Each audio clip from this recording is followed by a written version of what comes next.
আপনিও কি ফেসবুক ব্যবহার করেন? তাহলে নিজের ফেসবুক অ্যাকাউন্টটা এক্ষুনি একবার চেক করে দেখুন। আজকে 5ই মার্চ ঘড়িতে রাত্রি 9টা 2 মিনিট অল ওভার ইন্ডিয়াতে যতজন ফেসবুক ব্যবহারকারী আছেন সকলের Facebook account automatically log out হয়ে গিয়েছে। এটাতে আপনারা চিন্তিত হবেন না, কিছুক্ষণের জন্য ফেসবুকের যে সার্ভার এটা ডাউন হয়েছে, যার কারণ একটা এরর শো করছে। আপনারা দেখুন মানে কোনো ইউজারই ফেসবুক ব্যবহারকারী তার প্রোফাইলে লগ ইন করতে পারছে না, একটা আনএক্সপেক্টেড এরর আসছে।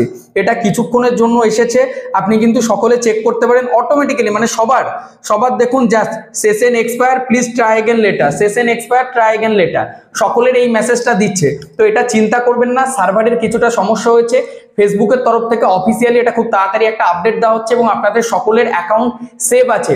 আপনারা ভাববেন না আপনার অ্যাকাউন্ট হ্যাক হয়ে গিয়েছে, এটা জাস্ট কিছুক্ষণের জন্য একটা এরর ছিল। আজকে 5 তারিখ রাত্রি 9টা 4 মিনিট পর্যন্ত এই সমস্যাটা হয়েছে, তারপর এটা কিন্তু সকলের আবার প্রোফাইল